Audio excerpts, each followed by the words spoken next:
안녕하세요. 오늘도 사연살롱을 찾아주셔서 감사합니다.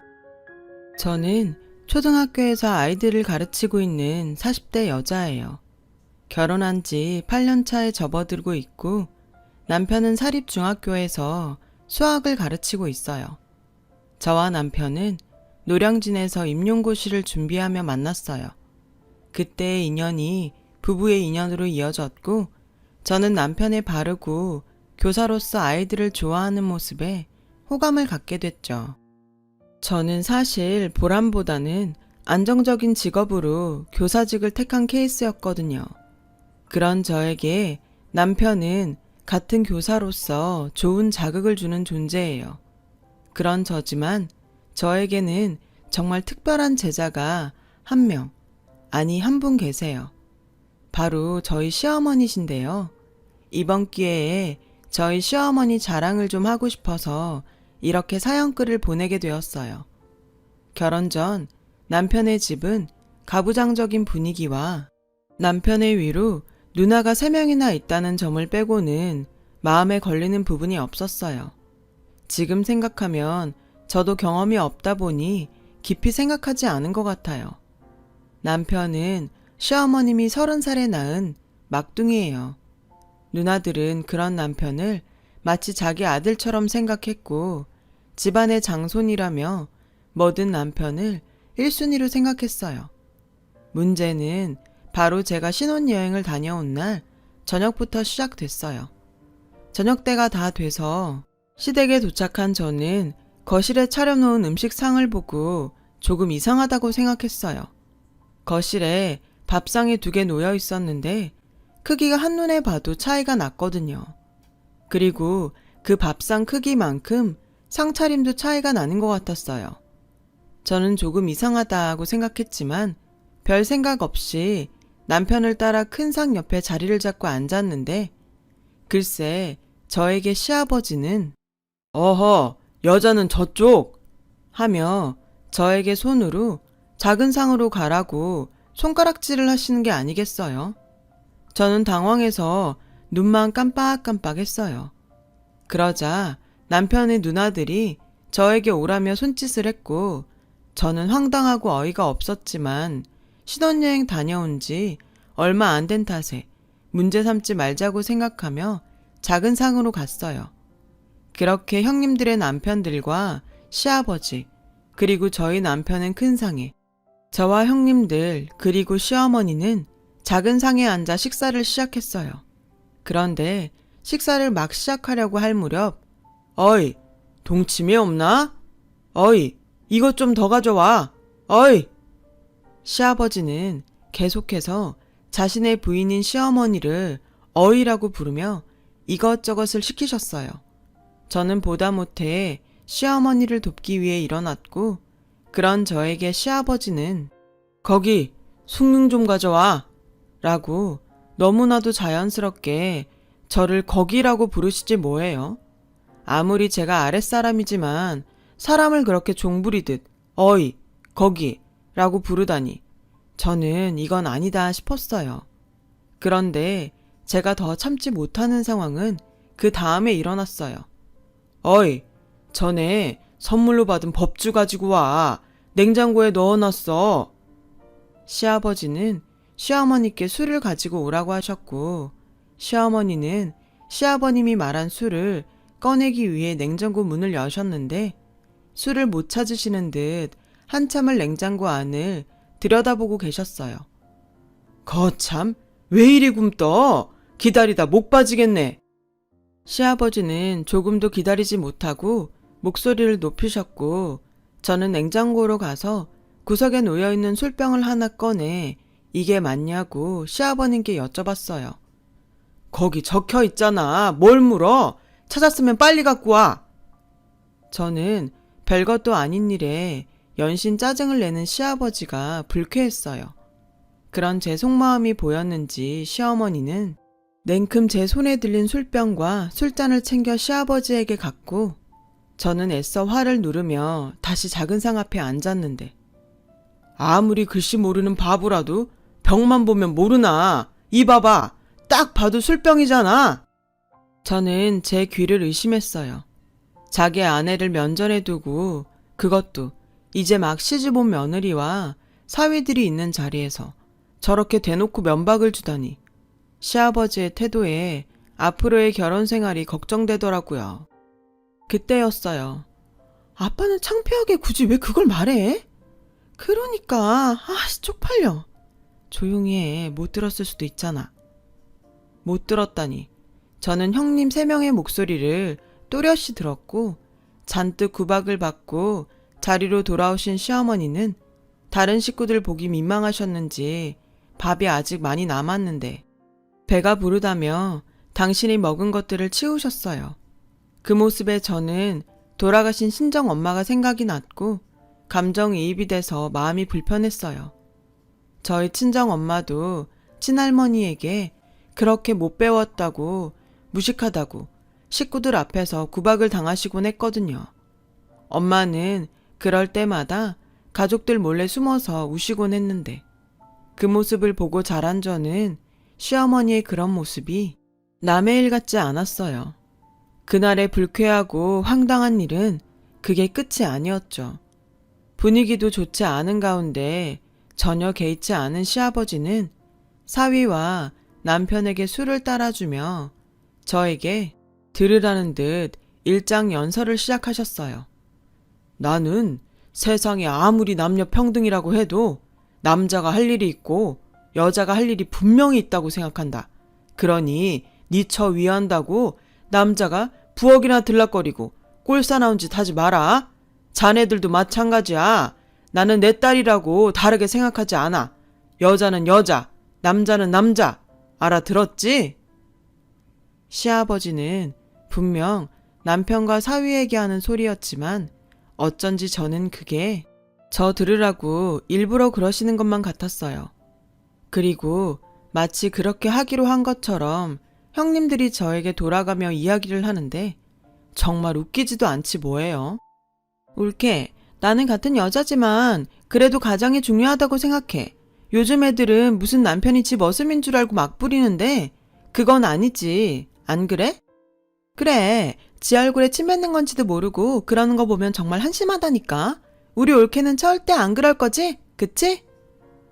그 소리를 들으니 속에서 스스로 자기 자신을 깎아내리고 행복하시냐고 물어보고 싶었어요. 저는 일부러 형님들 말에 대답하지 않고 일어나 주방에 있는 시어머니를 도우러 갔어요. 그런 제 모습에 형님들은 마음에 들지 않았는지 연신 제 쪽을 쏘아보듯 보더라고요. 어머니, 제가 설거지 할게요. 됐다. 너 가서 더 먹어. 다 먹었어요.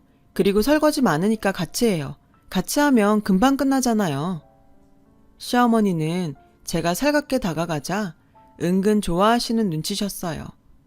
딸이 셋이나 있는데 그 딸들은 전혀 엄마한테 살갑게 굴지 않았고 저는 그런 시어머니가 측은하게 느껴졌죠. 그렇게 심신이 고단한 자리가 끝나고 신혼집으로 돌아가려고 할 때였어요. 시어머니는 저에게 아이들 가르치려면 목을 많이 사용할 것 같아 담갔다며 당신께서 직접 만든 도라지 청을 주셨고 저는 집에 돌아와 유리병에 붙어있는 도라지 청이란 글씨를 유심히 봤어요. 결혼 전 남편한테서 시어머니가 글자를 잘 모르신다는 말을 들었거든요. 한 글자 한 글자 정성스럽게 그리신 듯한 그 글씨체가 어쩐지 저는 좋았어요. 아까부터 계속 뭘 보고 있어? 어머니 글씨, 아까 집에 오면서 생각했는데 내가 어머니 글씨 가르쳐 드릴까? 나도 전에 한번 그래볼까 하고 시도했었는데 엄마가 평생 공부를 안 해보셔서 어려워하시더라고. 당신 보기도 그렇고 나 보기에도 민망해 하시고. 남편 말에 조금 고민이 됐어요. 제가 한글을 가르쳐 드린다고 하면 기분이 좋으실 것 같지 않았거든요. 주변의 동료 교사들도 괜히 좋은 마음으로 시작했다가 고부간에 상처만 줄 수 있으니 하지 않는 게 좋을 것 같다고 했어요. 그래서 괜히 긁어 부스럼 만들지 말자는 마음으로 그 마음을 접었어요. 그렇게 1년의 시간이 흘렀어요. 저는 임신을 했고 입덧이 끝나 좀 나아지려고 하는 시점에 무슨 이유에서인지 조상기가 있어 병원에 입원하게 되었어요. 친정엄마가 안 계시는 저에게 시어머니는 당신이 병원에서 제 간호를 도맡아 하시겠다고 하셨어요. 저는 너무 감사했는데 뜻밖의 예상하지 않은 일이 벌어졌어요. 박미영 사모님 보호자분, 이거 하나만 작성해 주세요. 라며 간호사 한 분이 저희 시어머니에게 서류 한 장을 건네셨고 그 순간 저희 시어머니는 당황한 기색이 역력했어요. 저는 재빨리 제가 적겠다고 달라고 말하려고 했는데 소식을 듣고 큰형님이 병실로 왔고 시어머니는 마치 구세주를 만난 것처럼 큰형님에게 네가 이거 좀 써라 라고 서류를 냉큼 넘기셨어요. 그리고는 민망하다는 듯 음료수를 사오겠다고 병실을 나가셨는데 제가 자고 있다고 생각했는지 아님 아무 생각이 없는 건지 큰형님은 진짜 내가 창피해서 살 수가 없네. 병원에서 까막눈이라고 소문낼 일 있어? 이럴 거면서 뭐하러 병원에 있겠다고? 무식하면 용감하다더니 하고 서슴없이 말했고 시어머니는 지갑을 두고 갔다며 들어와서 그 이야기를 다 듣고 말았어요. 딸 눈치를 보며 지갑을 다시 갖고 나가는 시어머니를 보니 저는 마치 며느리가 아닌 딸처럼 기분이 상했고 정작 자기가 딸이면서 저렇게 자기 엄마를 무시하는 형님의 태도가 정말 이해가 가지 않았어요. 어떻게 자기 엄마한테 저렇게 할 수가 있을까? 소름이 다 돋더라고요. 그리고 그날 저녁 병원으로 와 시어머니와 교대한 남편에게 낮에 있었던 일을 이야기했고 저는 남편에게서 정말 기가 막힌 시어머니의 사연을 듣게 되었어요. 시어머니는 원래 시댁의 식모로 일을 하셨대요. 그것도 지금은 상상할 수 없는 9살의 나이로요. 시어머니의 집이 너무나도 가난해 굶어 죽는 것보다 남의 집 식모살이라도 하면서 끼니라도 해결하라고 시어머니의 아버지는 그렇게 자신의 딸을 남의 집 식모로 보내신 거예요. 손이 귀한 시댁은 자식이라곤 시아버지 혼자밖에 없었고 워낙에 귀하게 오냐오냐 자란 탓에 남자로 태어난 게 무슨 벼슬이라도 되는 듯 그렇게 항상 기고만장하게 사셨다고 하더라고요. 시어머니는 학교에 가고 싶었지만 식모인 처지라 갈 수 없었고 공부를 하고 싶었지만 이른 아침부터 밤 늦게까지 일만 하는 통에 그럴 기회가 없으셨던 것 같아요. 그렇게 시어머니는 시댁에서 식모로 10대와 20대를 보냈고 그 무렵 장가를 간 시아버지는 첫째 부인이 계속해서 아들을 낳지 못하고 딸만 낳자 자신의 어머니와 합세해 부인을 내쫓다시피 하셨대요. 그리고 시아버지는 돈을 벌어 오겠다며 사우디로 떠나셨고 한순간에 양쪽 부모가 모두 사라진 형님 셋을 시어머니는 거의 자기 자식처럼 무려 10년 동안 돌보셨다는데 사우디에서 제법 돈을 벌어오신 시아버지는 훌쩍 큰 딸과 그런 딸을 돌본 시어머니를 보고 마음이 동했나 봐요. 하지만 남편의 할머니는 식모인 시어머니를 며느리로 인정하지 않았다고 해요. 시어머니의 머리를 가위로 죄다 잘라버리시며 결혼을 열렬히 반대했지만 그 난리통에도 시어머니는 남편을 임신해 낳았다는데 낳은 아이가 아들이자 할머니는 어쩔 수 없이 울며 겨자 먹기로 결혼을 시키신 거죠. 당신 눈에 흙이 들어가기 전에는 절대 안 된다고 하시던 남편의 할머니는 결국엔 당신 화를 이기지 못해 화병으로 세상을 떠나셨어요. 그 뒤로 좀 편안해질까 싶었더니 돌연 자신의 남편이 그러니까 시아버님이 더 정신적으로 괴롭히며 지금에 이르렀다고 하는 소리를 듣게 됐어요. 요즘 같은 세상에선 도저히 있을 수 없는 이야기에 저는 시어머니의 인생이 너무 가여워서 눈물이 나오더라고요. 그래서 다음날 병실로 온 시어머니의 손을 꼭 잡고 간밤에 결심한 이야기를 꺼냈어요. 어머니, 저 부탁이 하나 있어요. 그래, 뭐든 말해봐. 뭔데? 저랑 같이 글자 공부해 주시면 안 돼요? 뭐? 무슨 뚱딴지 같은 소리야? 저 기훈 씨한테 다 들었어요. 저 정말 아버님도 그렇고 형님들도 그렇고 어머니 무시하는 거 더는 보기 싫어요. 걔가 괜한 소리를 다 했구나. 하루 이틀도 아니고 그리고 내 나이가 몇인데 됐다. 그러지 말고요 어머니 해요. 네? 내가 이건 정말 처음 하는 소린데 나도 해보려고 했어. 근데 머리가 굳어서 안 되는 걸 어쩌냐. 내가 평생 공부라는 걸 해봤어야지. 어머니, 그래서 선생님이 있는 거예요. 이렇게 선생 며느리가 있는데 뭐가 걱정이세요? 제가 아주 쉽게 가르쳐 드릴 테니까 어머니 우리 해봐요. 네? 아유, 됐어. 이 나이 먹고 창피하게 무슨 글 공부야.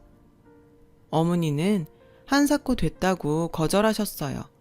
하지만 끝내 제 부탁에 딱 한 달만 해보시기로 약속을 하게 되었어요. 저는 병원에 있는 동안 거의 시어머니와 1대1로부터 자음 모음을 익히고 낱말과 문장을 만들며 공부했어요. 제가 퇴원을 하고 나서도 늘 저희 집에 오셔서 1시간에서 2시간은 저와 공부를 계속하셨고 그렇게 약속한 한 달이 지나자 어머니는 간단한 글씨를 읽고 쓰실 수 있게 되더라고요. 어머, 진짜 신통방통하다. 그동안 모르고 지나갔던 간판 글씨가 정말 거짓말처럼 읽히는 거야. 마치 안 보이던 게 보이는 것 같은 기분이 드는 게. 그래서 사람들이 글씨 모르면 까막눈이라고 하는가 보다. 그거 봐요, 어머니. 이렇게 금방 하실 수 있잖아요. 우리 어머니 가만 보니까 머리도 엄청 좋으셔. 여기서 더 열심히 하면 글씨는 뭐 다 읽고 쓰시겠는데요? 정말? 네가 보기에 나 정말 할 수 있을까? 당연하죠, 어머니. 어머니 같은 머리면 검정고시 공부도 거뜬히 하실 수 있어요. 검정고시? 그 졸업장 같은 시험? 네, 요즘은 검정고시로 고등학교 졸업과정까지 다 할 수 있어요. 학교를 다니지 못해 늘 한이었던 시어머니는 제가 말한 검정고시라는 말에 가슴이 뛰는 것 같다고 하셨어요. 예전엔 그저 남들처럼 글만 좀 읽고 쓰면 좋겠다고 생각했는데 학력을 가질 수 있다는 말에 시어머니의 눈가의 주름 옆으로 초롱초롱한 눈빛이 보였어요. 그 후 저희 시어머니는 처음으로 공부다운 공부를 시작하셨어요. 그리고 공부에 완전히 빠지셨고 어릴 때 배우고 싶었지만 못 배운 서름을 폭발하듯 밤이면 돋보기를 끼시고 눈이 빠지게 검정고시 공부를 하셨죠.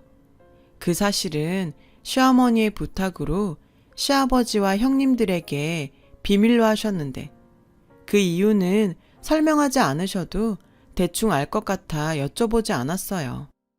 그렇게 저는 출산을, 시어머니는 검정고시를 치렀고 저는 처음 겪는 출산의 고통에 그리고 무사히 아이를 낳았다는 안도감에 엉엉 울고 시어머니는 난생 처음 시험에서 합격을 하셔서 서로 껴안고 엉엉 울었어요. 서로 잘했다, 장하다 하면서요. 시아버지와 형님 셋은 이게 다 무슨 광경인가 싶어서 어리둥절한 눈치셨죠. 시아버님은 제가 낳은 아기가 아들이라는 것에 기뻐하시며 저에게 처음으로 100만 원이라는 용돈을 손에 쥐어주시더군요. 그러면서 네가 둘째도 한시 집안 아들을 낳으면 내가 그땐 너한테 500만 원 주마. 이러시는 거예요. 이게 지금 갓 출산한 며느리에게 할 소린가요? 저는 그날 이후 뭐 아니면 도다 하는 심정으로 이 뿌리부터 썩은 한씨 집안을 완전히 바꿔놓기로 마음 먹었어요. 남편과 시어머니는 당연히 말렸지만 태어난 아이를 위해서라도 절대 포기할 수 없었어요. 요즘이 어떤 세상인데 남녀 차별을 가족끼리 하면서 산답니까? 아이의 3, 7일이 지나는 날 그날은 모처럼 시댁의 식구들이 다 모여서 식사를 하기로 한 날이었어요. 저는 이때다 싶어 그 문제의 밥상 문화부터 어떻게든 바꿔야겠다고 생각했어요. 시아버지와 형님의 남편들, 그리고 저희 남편은 식사가 다 차려지기를 기다리며 각자 거실에서 시간을 보낼 때 저는 하루 전날 미리 사다 둔 더 큰 상을 펼쳐 더 푸짐한 상을 차렸어요. 이왕 크기로 차이가 날 바엔 더 큰 상에 더 잘 차려놓고 먹자 하는 심상이었죠. 어이, 상 새로 샀어? 괜히 쓸데없이 그런데 돈을 쓰고 그래? 아버님, 이거 저희들 상이에요. 매번 좁은 상에서 먹는 게 불편해서 제가 큰 거로 샀어요. 뭐? 아무리 그래도 그렇지. 남자 상보다 더 큰 상을 사면 어떡해? 됐고, 어이, 상 바꿔. 싫어요. 이거 제가 여기서 먹으려고 일부러 산 거예요. 어디 며느리가 시아버지 앞에서 싫다는 소리를 해? 저도 사람인데 싫고 좋고가 있죠. 아버님도 싫은 건 싫다고 하시잖아요. 아니면 이 상으로 다 같이 드시는 건 어때요? 충분할 것 같은데. 어디서 남녀가 겸상을? 됐다. 난 밥 안 먹을 테니 니들끼리 알아서 해라. 시아버지는 얼굴이 빨갛게 달아올라서는 방으로 들어가셨어요.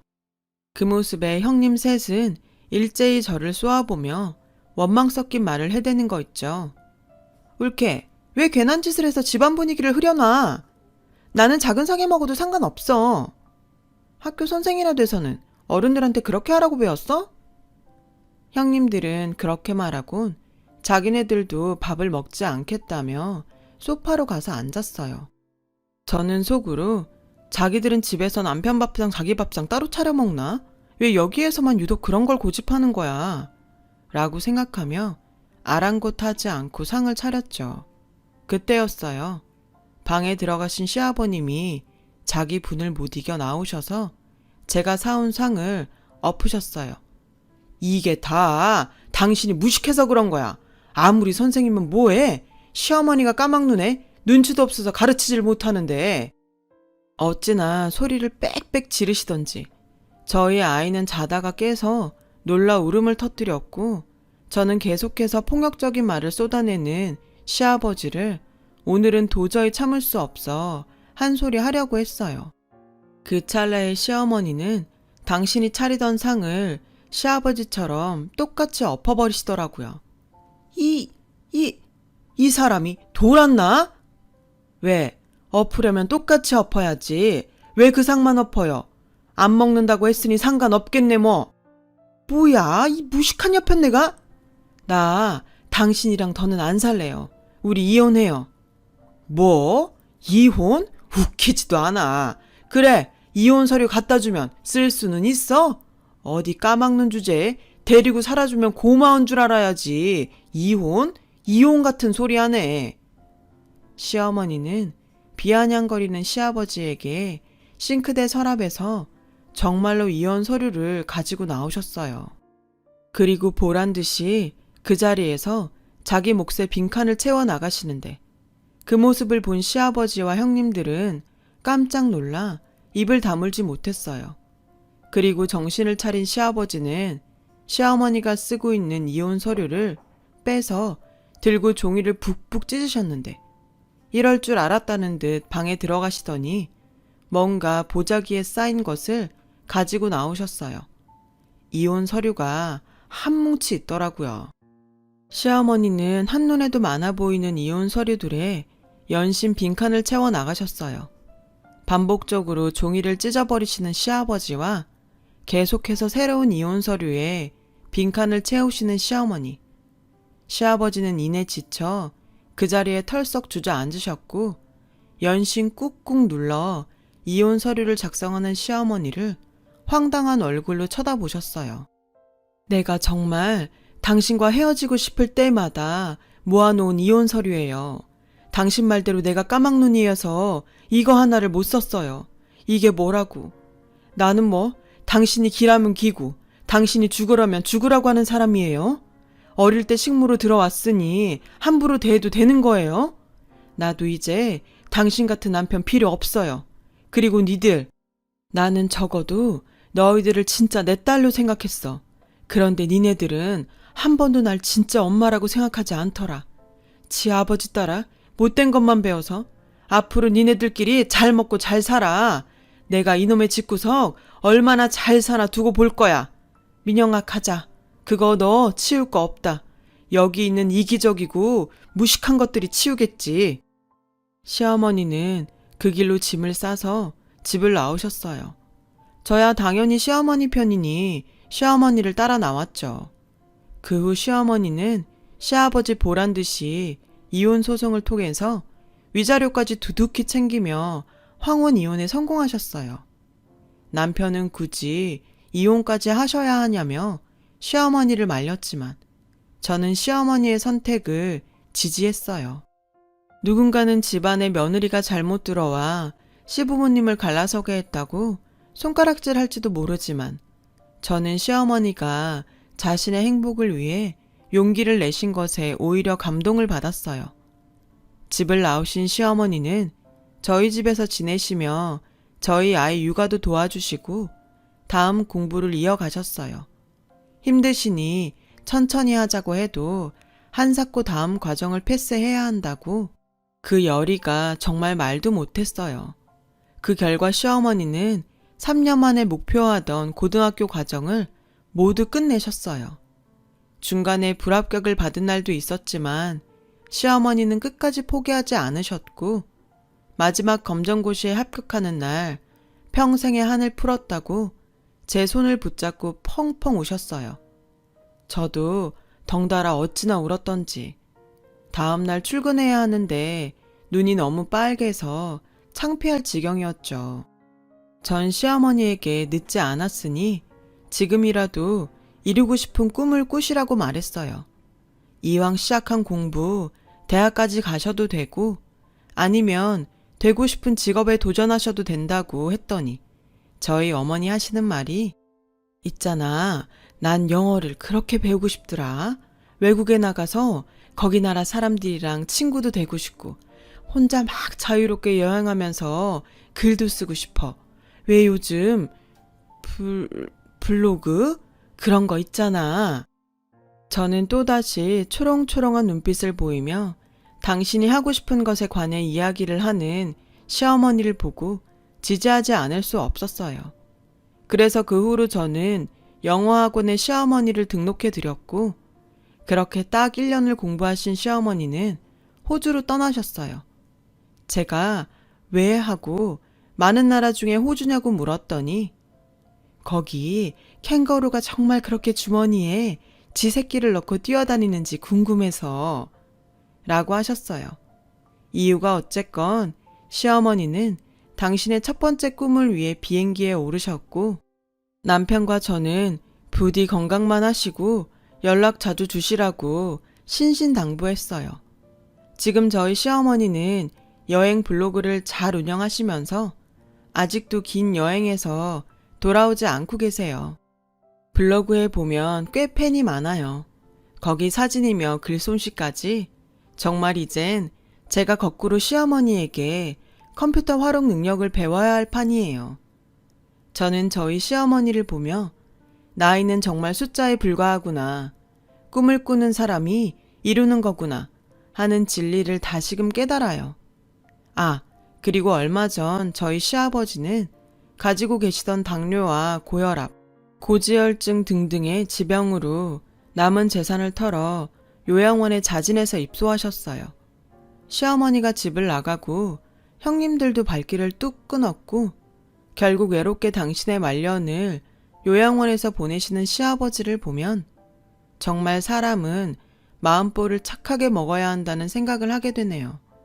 부디 저희 아들은 할아버지를 닮지 말고 할머니를 닮길 바라며 지금까지 저의 긴 이야기 들어주셔서 감사합니다. 여러분 모두 행복한 꽃길만 걸으세요.